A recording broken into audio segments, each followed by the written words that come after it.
Hi guys, Kate with Hello Skelo. I have got my friend Taylor on the channel today and I'm so excited.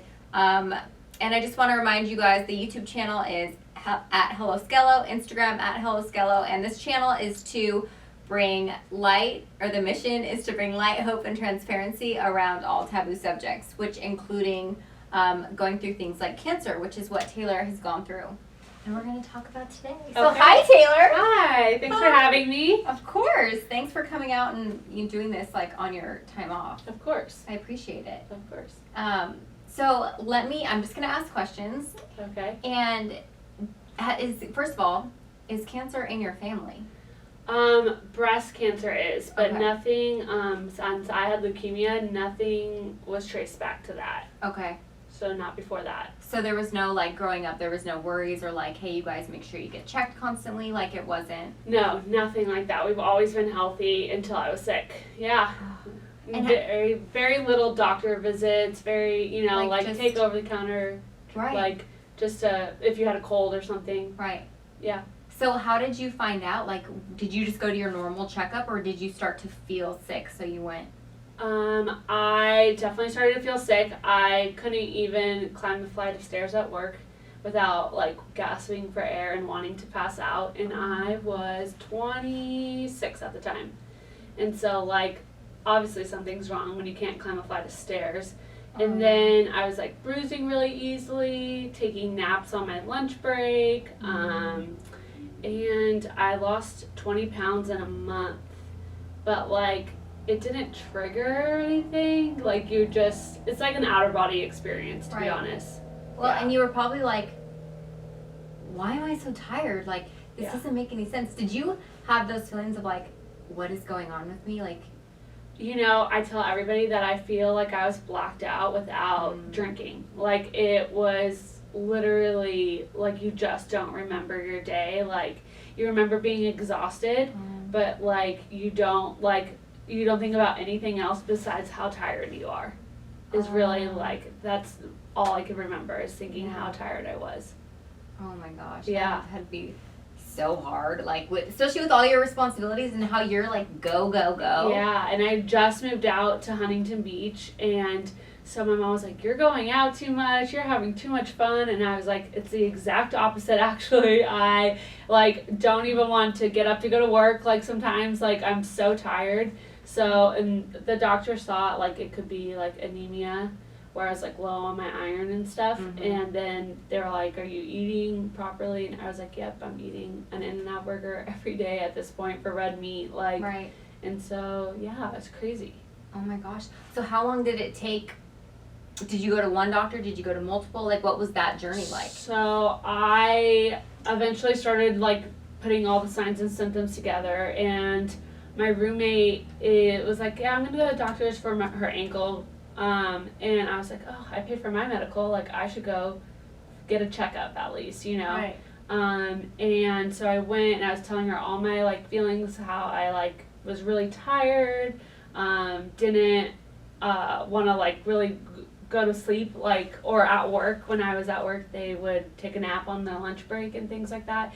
And so she was like, well, you haven't had your blood work done in a while, so you should go get it done. And I was like, okay. I was like, would it tell you if you're like lactose intolerant too? Because like I just feel like I'm having, missing. something's going on. And she's like, yes. And so I said, okay. And then, so I went into the doctor's, I think on a Friday. And then the following Friday I got blood work done. And I had to fast. And I remember being in a meeting and wanting to pass out. And then I went straight to the blood test, and then on Monday the doctor called me and said that your hemoglobin was low and that a normal is like 12 to 15, and I was at a 7, and they start to worry at a 6. So then she wanted to set me up with a hematologist and go from there. And so I told her the 2 days that I had off around Stagecoach, that I could make it Priorities. Priorities, right? When you're dying, and you don't know it. But so I went to Stagecoach actually. So like she got me in on the Monday after. Okay. I wanted to pass out the entire time. Did not feel good the entire time. Came home Monday and they were like, we're gonna do a biopsy, and like this is how like out of my mind I was. I was like, okay, just do it. And they're like, no, like a bone marrow biopsy is pretty painful. You're gonna have to have a driver.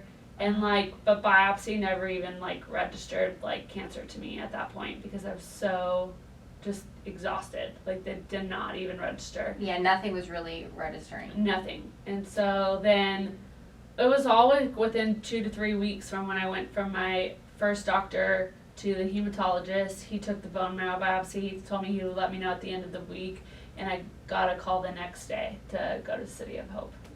Oh my god. Yeah, and then so The next day they told me I had to call off work, that I was going to be very uncomfortable and very sore, and then I was like, okay, but I can go back to work on Wednesday, and they're like, yes, and you'll have your results by Friday. They ended up calling me the next day, telling me I have leukemia, and then oh my god, where were you when they told you? my house, my parents' house, because I was already at my parents' house when I got the test on Monday. And then I was like, okay, well, I might as well just stay here so you guys can keep an eye on me. Right. And then, so you don't like fall asleep anywhere. Yeah. Literally. And then the next day I was getting ready to go back to my place in Huntington, and they called me. And so they called me and told me to get to City of Hope by 4. And then I was in City of Hope on Tuesday and got chemo, my first round, on Thursday. Wow. Yeah, so Holy like within cow. 2 to 3 weeks. It was like, Yeah, fast movements. Wow. Yeah. what was your first thought? Like, were you just like in shock? Did you even like understand what was going on, or did you feel like a little bit of like, okay, at least I know something's wrong? Yeah. You know, it's so weird. Because you were in the blackout. I was in the blackout stage, but you know, I always have been like very headstrong and just like, what do we need to do, more than That like makes sense. shock and awe. And so like, yeah, I was in shock, but I was just like, okay, like I hate to be late. So I was like, we have to be there by 4. We have to be there by 4. And my parents were like, do you realize what you just were told? I'm like, yeah, but we have to be there by 4. Right, like let's get into action. Yeah, like, let's go.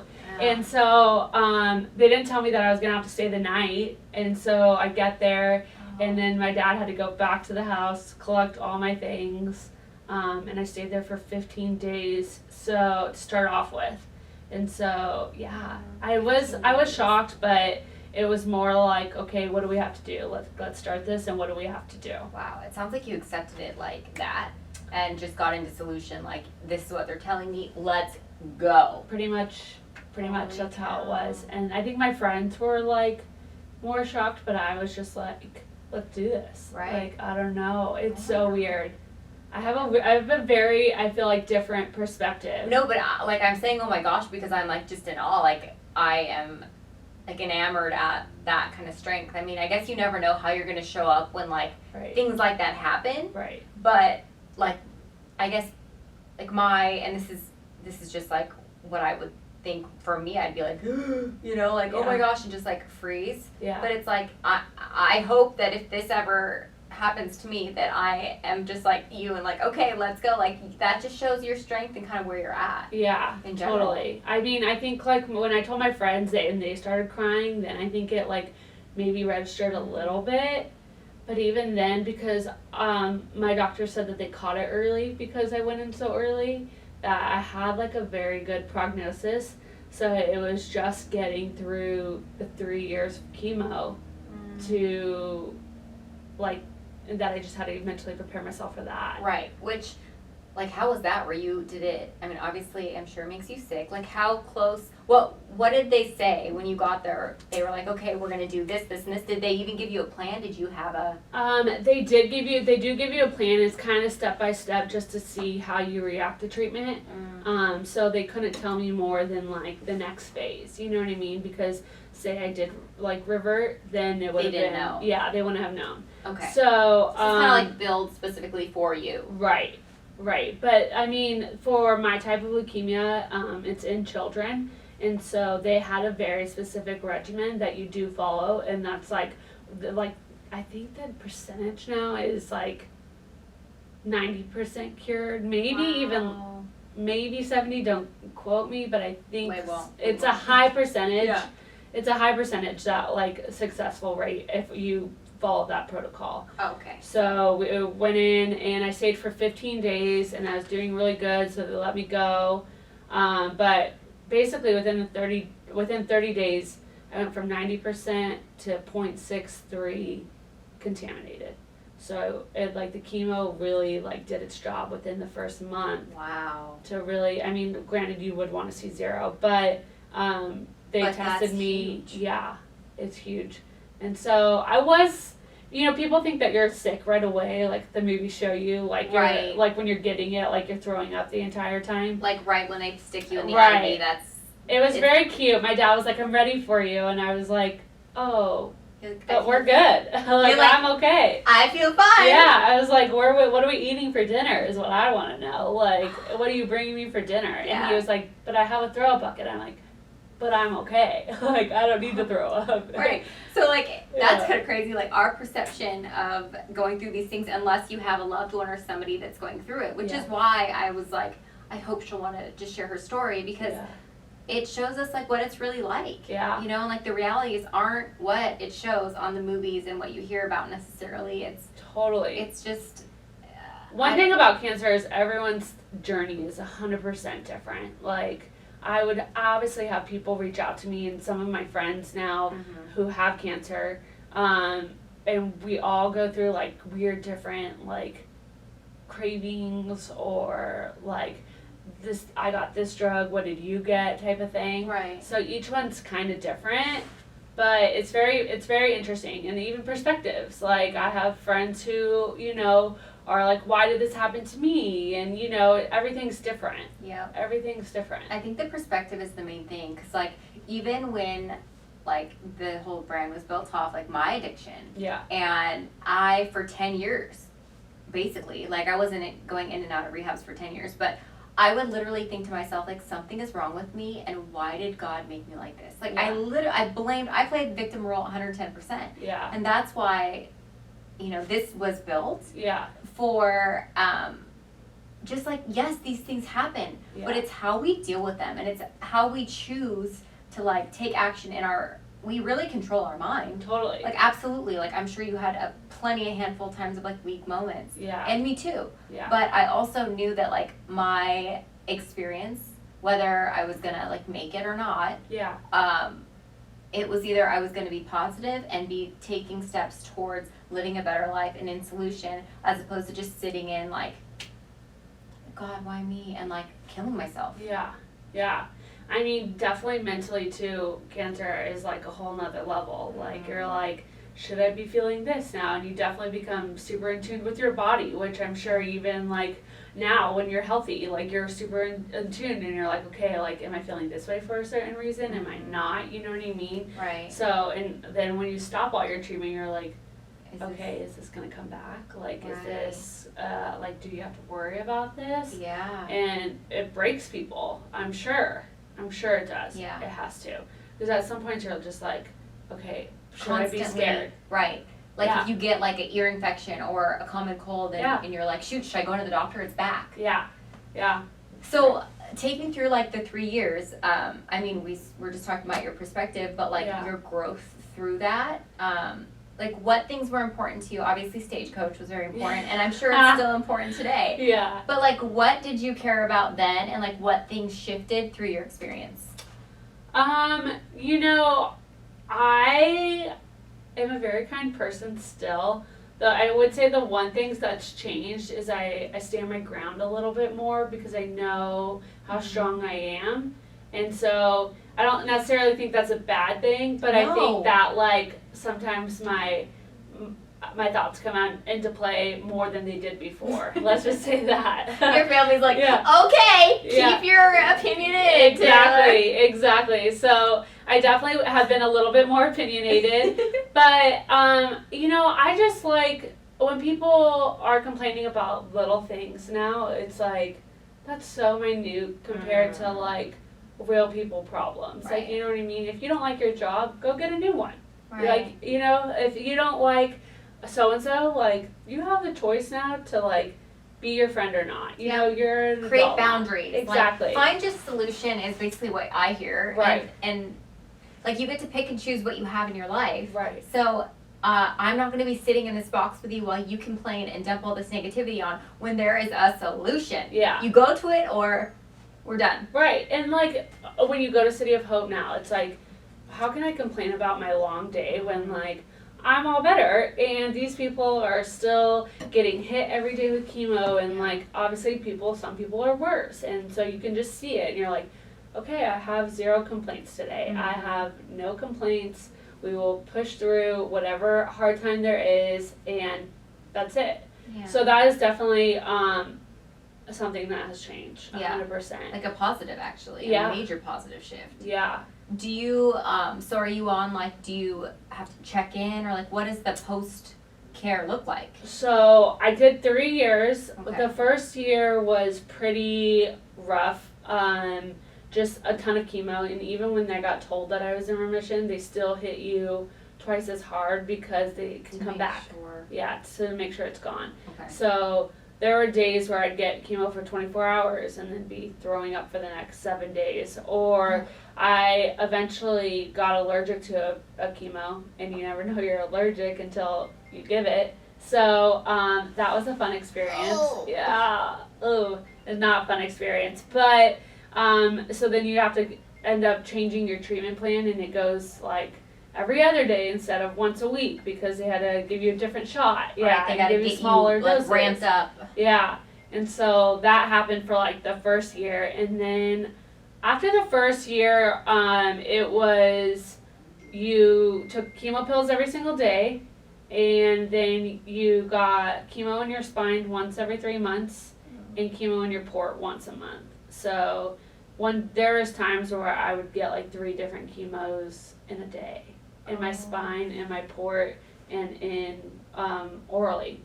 Oh my gosh. Yeah. Could you work on those days? No. I was gonna say there's no way, right? No. Did you? I would like take for how many days? I would take usually my appointments would be on Thursdays, and I would take Friday, Saturday, Sunday, and go back Monday. Holy. And it But usually you're still affects working you. full time during all of this. Yeah, for the last 2 years, I took a year off. Right, I remember. Yeah, and then for the last 2 years, every day orally pills, and there'd be days where I'd throw up going to work on my way. And I was commuting from Rancho at the time, living with my parents, and so I'd be like in the car with my paper bag, just like, huh, but you get kind of used to it because you've been doing it for so long now. But yeah, it's crazy. No, I did not go back to work the next day. Okay, I was gonna say. But even then, it hit you like Sunday night, so Monday morning you're like, ooh, this is a little rough, but we can do this. It was worse when you got the chemo in the spine, which was once every 3 months. Okay. Because the hole could potentially open. So then what happens is your spinal fluid is leaking, causing like a severe headache if I were to sit up straight. So I'd go in, and I would be working on a patient, and I would have a huge headache and not be able to like concentrate. Yeah. So then I'd have to leave, and I'd have to go back up to City of Hope, and they had to put a blood patch in. Oh my gosh. Yeah, but you never know if it's gonna happen until like a couple days later. And until you're in it and it's happening. Yeah. Oh my gosh. Yeah. So thank goodness that's over. Yes. 3 years was in March, so I just finished everything, and now I'm on a 3-month recare. So like I'll go in this month. Okay. And get like my 6-month checkup, and they'll take blood work, and then that's about it. Nice. Yeah. So do you have do you go, like when you go, do you have like friends that you see, like has it created a community of people that have gone through or going through? It has, in a sense that like if my friends know somebody who got diagnosed, like they'll have me reach out to them and tell them what I went through. I mean, it reconnected me with reconnected my mom with one of her good friends from high school randomly, because we go and get treatment at the same time. So we'll go and hang out with them. The nurses become like your best friends, and you see people. I mean, when you go for a while, and then sometimes if they're like on the same schedule, you'll see a lot of the same people. But really, it hasn't like created a huge community, Mhm. but I'm here like if people like want to talk, Right. because I have just like a good outlook on it. Yeah, and you have the experience, and Yeah. you just recently went through it. Yeah, That's pretty amazing, Tay. thanks. Yeah. I try. Well. It's hard sometimes, but it's good. Yeah, I mean, you're just like a shining light. I mean, I obviously knew when you like got diagnosed, and Yeah. just like your journey and everything. It's pretty amazing, and just like to hear all of your perspective. I feel like people live their whole lives and they don't even get that perspective. Right. So like when I start to think, like, I get jealous of like girls that can just go and have drinks. I'm like, I wouldn't be where I'm at today without like going through all of that pain and suffering, because Right. the perspective that I have now is solely because of all of that. Right. So like I quickly remind myself, like, that's the one thing you don't get to do. Yeah. You're good. Yeah. Like, I'm fine. I honestly would rather have like these one-on-one conversations anyways over like buzz drunk talk, Right. because I don't get anything out of it. Right. You know, so like this is for me, like, I am just so grateful that you came on and you shared your Made me story. cry. I know. I almost like cry every single time. Yes. But yeah, thank you so much. Of course, anytime.